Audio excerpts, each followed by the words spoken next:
उन्हें बुला, कहाँ गए वो बैठ? इसकी स्क्रीन है बगल में मेरे। अरे एक कुर्सी है ना, कुर्सी ला, एक कहाँ बेल सीट है मेरी? कहाँ सीट यार? कुर्सी ला दो, कुर्सी ए दूसरी कुर्सी ला दो ना वहाँ से। रुक जाओ रुक जाओ। भाई भाई भाई भाई पीछे कर लो, हाथ पीछे करो, हाथ नहीं दो। मैं अपने सभी समाजवादी साथियों का बहुत बहुत धन्यवाद देना चाहता हूँ।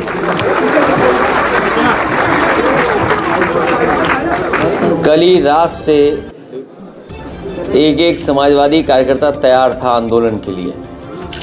मैं इनको बधाई देता हूँ कि आज सड़क पर निकल कर के जो भारतीय जनता पार्टी हम लोगों को रोकना चाहती थी, घर ही में कैद कर रखना चाहती थी, लेकिन कार्यकर्ता सड़कों पे दिखाई दिए।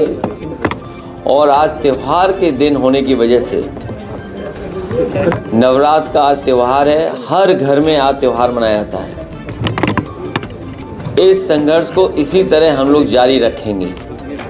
और आज घर के सामने ही हम लोगों ने जयप्रकाश जयंती, लोकनायक, भारत रत्न, समाजवादी नेता गांधी जी के साथ और भारत की आज़ादी में भूमिका निभाने वाले जयप्रकाश जी की जयंती हम लोगों ने वहीं पर मना ली। जो समाजवादियों ने म्यूज़ियम बनाया था जहाँ पर जयप्रकाश नारायण जी की प्रतिमा है, हर वर्ष हम लोग वहाँ पर प्रतिमा पर माल्यार्पण करने जाते थे। समाजवादी सरकार थी उस समय, उद्घाटन हुआ था। नेताजी के साथ साथ बहुत सारे समाजवादी नेता उस दिन आए थे और सोशलिस्ट म्यूजियम का उद्घाटन हुआ था। जेपीएनआईसी का उद्घाटन बाद में हुआ है।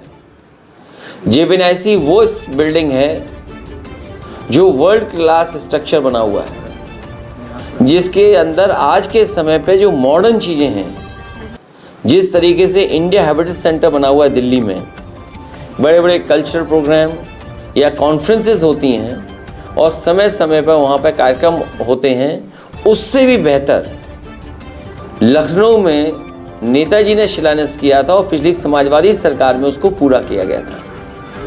ये जेपीएनआईसी वो बिल्डिंग है जो सबसे ऊंची बिल्डिंग है। सबसे ऊंची बिल्डिंग होने के साथ साथ इसके अंदर देश का सबसे बड़ा कॉन्फ्रेंस हॉल है और जो इसका स्ट्रक्चर है, जो कैंटिलीवर है, शायद बिना पिलर के इतना बड़ा कॉन्फ्रेंस हॉल कहीं देश में नहीं होगा जो जेपीएनआईसी के अंदर है। साथ ही साथ 1200 गाड़ियों की पार्किंग है, 200 कमरे हैं, तमाम स्पोर्ट्स की चीज़ें हो सकती हैं उसके अंदर, लॉन टेनिस का इंडोर प्लेग्राउंड है, world class all weather Olympic size swimming pool है और इसके साथ साथ इसकी सबसे ऊंची मंजिल पर हेलीपैड भी बना है। ये भारतीय जनता पार्टी कोई भी ऐसी बिल्डिंग नहीं बना पाए जिसमें हेलीपैड हो। समाजवादियों ने लखनऊ में दो ऐसी बिल्डिंग बनाई है जिसमें हेलीपैड है। इमरजेंसी के समय पर या किसी और घटना के समय पर हेलीकॉप्टर उतर सकता है। और उसी जगह पर कैंटिलीवर का 8 मीटर कैंटिलीवर स्विमिंग पूल भी है, क्योंकि इधर बहुत सारे लोग, नए ज़माने के लोग कैफ़े जाते हैं चाय पीने। कैफ़े का एक नया कल्चर शुरू हुआ है। कम से कम उस टॉप फ्लोर पर कैफ़े भी रहता। न केवल बिल्डिंग के ऊपर आप बैठ सकते थे बल्कि पूरे लखनऊ को देख सकते थे और रिवर फ्रंट आपको देखने को मिलती। साथ ही साथ जनेश्वर मिल्स पार्क और लोहिया पार्क देखने को मिलता आपको। लेकिन ये सरकार विनाशकारी है। इनके चेहरे के भाव जो हैं वो विनाशकारी है। और किसी बड़े जानकार ने मुझे बताया कि बीजेपी के नेताओं के अगर हाथ देखोगे तो उसमें विनाशकारी रेखा दिखाई देगी आपको। तो इनसे लोकतंत्र की उम्मीद नहीं कर सकते।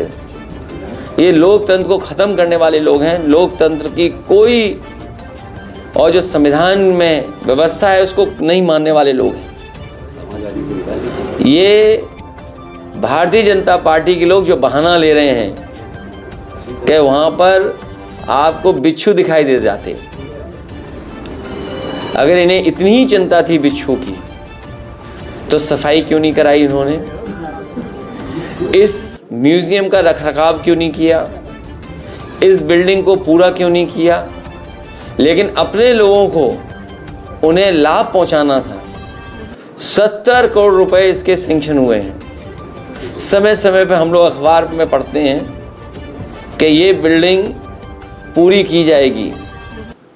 किसी ने पीआईएल भी की, एक वरिष्ठ पत्रकार ने पीआईएल भी की, तो सरकार ने भी एफिडेविट लगाया और सुनने में आ रहा है ये बिल्डिंग वो पूरा करना चाहते हैं। लेकिन इधर ये सुनने में आ रहा है कि ये बिल्डिंग बेचना चाहते हैं। जैसे और इन्होंने बड़ी बड़ी चीज़ें लखनऊ की बेची हैं। उदाहरण के लिए बहुत सारे यहाँ साथी ये नहीं मानते होंगे कि जो प्लासियो मॉल है वो समाजवादियों का और सरकार का बनाया हुआ है। जो सबसे सुंदर मॉल था, अच्छा मॉल था, दिल्ली में भी ऐसा मॉल नहीं होगा। ये सरकार का मॉल था, सरकार का शॉपिंग कॉम्प्लेक्स था। उसको सरकार बनते ही बीजेपी ने बेच दिया। किसान बाजार था वो बेच दिया, स्टेडियम का नाम बदल दिया।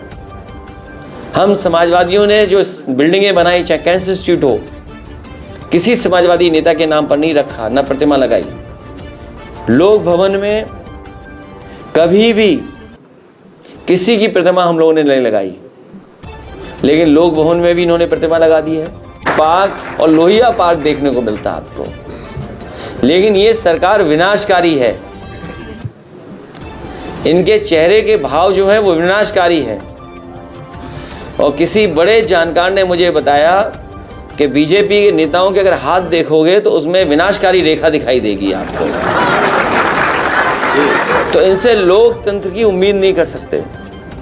ये लोकतंत्र को ख़त्म करने वाले लोग हैं। लोकतंत्र की कोई और जो संविधान में व्यवस्था है उसको नहीं मानने वाले लोग हैं। ये भारतीय जनता पार्टी के लोग जो बहाना ले रहे हैं कि वहाँ पर आपको बिच्छू दिखाई दे जाते, अगर इन्हें इतनी ही चिंता थी बिच्छू की तो सफाई क्यों नहीं कराई इन्होंने? इस म्यूज़ियम का रखरखाव क्यों नहीं किया? इस बिल्डिंग को पूरा क्यों नहीं किया? लेकिन अपने लोगों को उन्हें लाभ पहुंचाना था। 70 करोड़ रुपए इसके सैंक्शन हुए हैं। समय समय पे हम लोग अखबार में पढ़ते हैं कि ये बिल्डिंग पूरी की जाएगी। किसी ने पीआईएल भी की, एक वरिष्ठ पत्रकार ने पीआईएल भी की, तो सरकार ने भी एफिडेविट लगाया और सुनने में आ रहा है ये बिल्डिंग वो पूरा करना चाहते हैं। लेकिन इधर ये सुनने में आ रहा है कि ये बिल्डिंग बेचना चाहते हैं। जैसे और इन्होंने बड़ी बड़ी चीज़ें लखनऊ की बेची हैं। उदाहरण के लिए बहुत सारे यहाँ साथी ये नहीं मानते होंगे कि जो प्लासियो मॉल है वो समाजवादियों का और सरकार का बनाया हुआ है। जो सबसे सुंदर मॉल था, अच्छा मॉल था, दिल्ली में भी ऐसा मॉल नहीं होगा। ये सरकार का मॉल था, सरकार का शॉपिंग कॉम्प्लेक्स था। उसको सरकार बनते ही बीजेपी ने बेच दिया। किसान बाजार था वो बेच दिया, स्टेडियम का नाम बदल दिया। हम समाजवादियों ने जो बिल्डिंगें बनाई, चाहे कैंसर इंस्टीट्यूट हो, किसी समाजवादी नेता के नाम पर नहीं रखा, न प्रतिमा लगाई। लोक भवन में कभी भी किसी की प्रतिमा हम लोगों ने नहीं लगाई, लेकिन लोक भवन में भी इन्होंने प्रतिमा लगा दी है।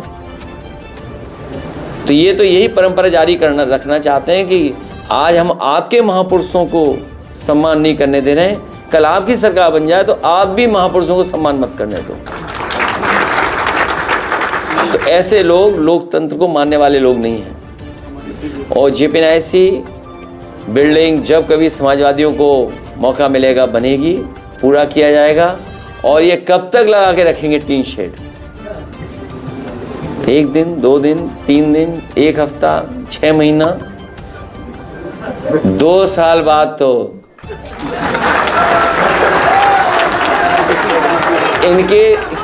इन्हें अपने आप को बचाने के लिए टीन शेड लगानी पड़ेगी।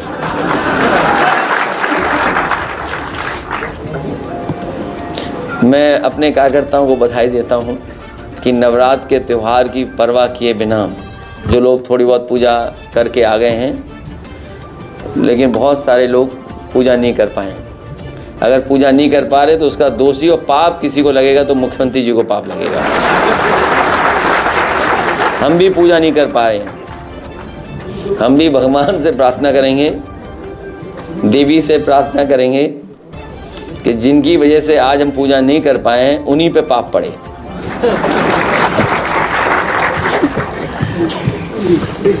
आइए वो एक बन के आए, आइए कुछ ये इनको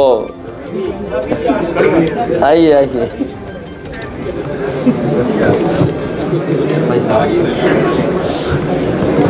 और कोई बात हो बताइए, नहीं फिर आप लोग जाइए। तो हम लोग आपका भी धन्यवाद, रात से आप लोग हमारे साथ हैं। उस पेंटर को जरूर ढूंढ देना, उसकी हमें मदद करनी है। वो गरीब पेंटर जो लिख रहा था कार्य प्रगति पर है। ऐसा क्या है जेपीएनआईसी में जो सरकार छिपा रही है? मुझे भी कुछ समझ में नहीं आ रहा है कि जेपीएनआईसी में छिपा क्या रहे हैं। अभी मुझे पता लगा है कि जहाँ पर जयप्रकाश जी की प्रतिमा है वहाँ भी पुलिस बैठाई हुई है और गर्मी में बैठा दिया है, धूप में बैठाया हुआ है। ये अगर वो लोग भी त्यौहार नहीं मना पा रहे हैं, वो लोग भी अगर त्यौहार नहीं मना पा रहे हैं हमारे पुलिस के कर्मी, तो उनका भी पाप मुख्यमंत्री पे ही पड़े। बेचने का भी आरोप लग रहा है कि किसी बड़े बिल्डर को दे दिया गया है। जहाँ बीजेपी को ज़्यादा लाभ मिलेगा वहीं पर वो बिल्डिंग दे देंगे लोग। ये दांव उल्टा बीजेपी में भारी पड़ गया है। ये आप लोग तय करिए। ठीक।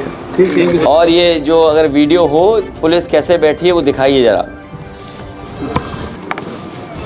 देखिए पुलिस कैसे बैठी हुई है वहाँ, आप लोग भी देखिए। हालांकि आप लोग तो देख के आए हो, आप लोग ही माला लेके चले जाओ, डालाओ।